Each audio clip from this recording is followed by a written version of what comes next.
Hey, hope everybody had a blessed day. A fun fact that a friend from church shared with me was that Proverbs has a chapter for every day of the month. It's pretty neat. Didn't know that.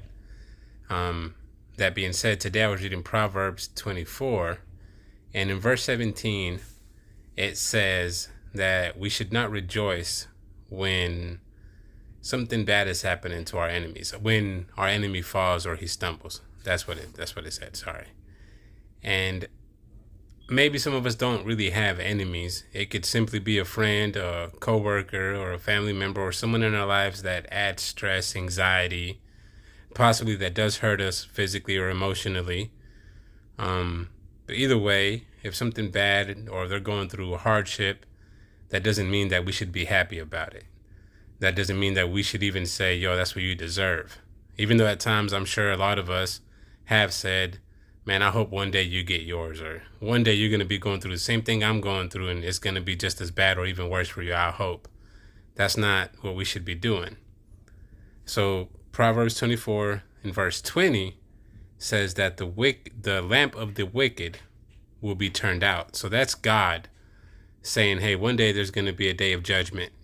And all those evildoers, all those who don't live accordingly to my word, who are not obedient to my word, they will be judged and they will receive their punishment.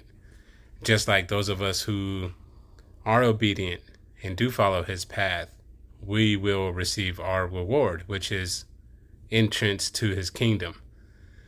So just remember that when these people in our lives that are constantly, nagging or just adding stress or always upset, always mad, always adding anxiety to our lives, that is the enemy, not necessarily them being the enemy. That's the enemy working through them.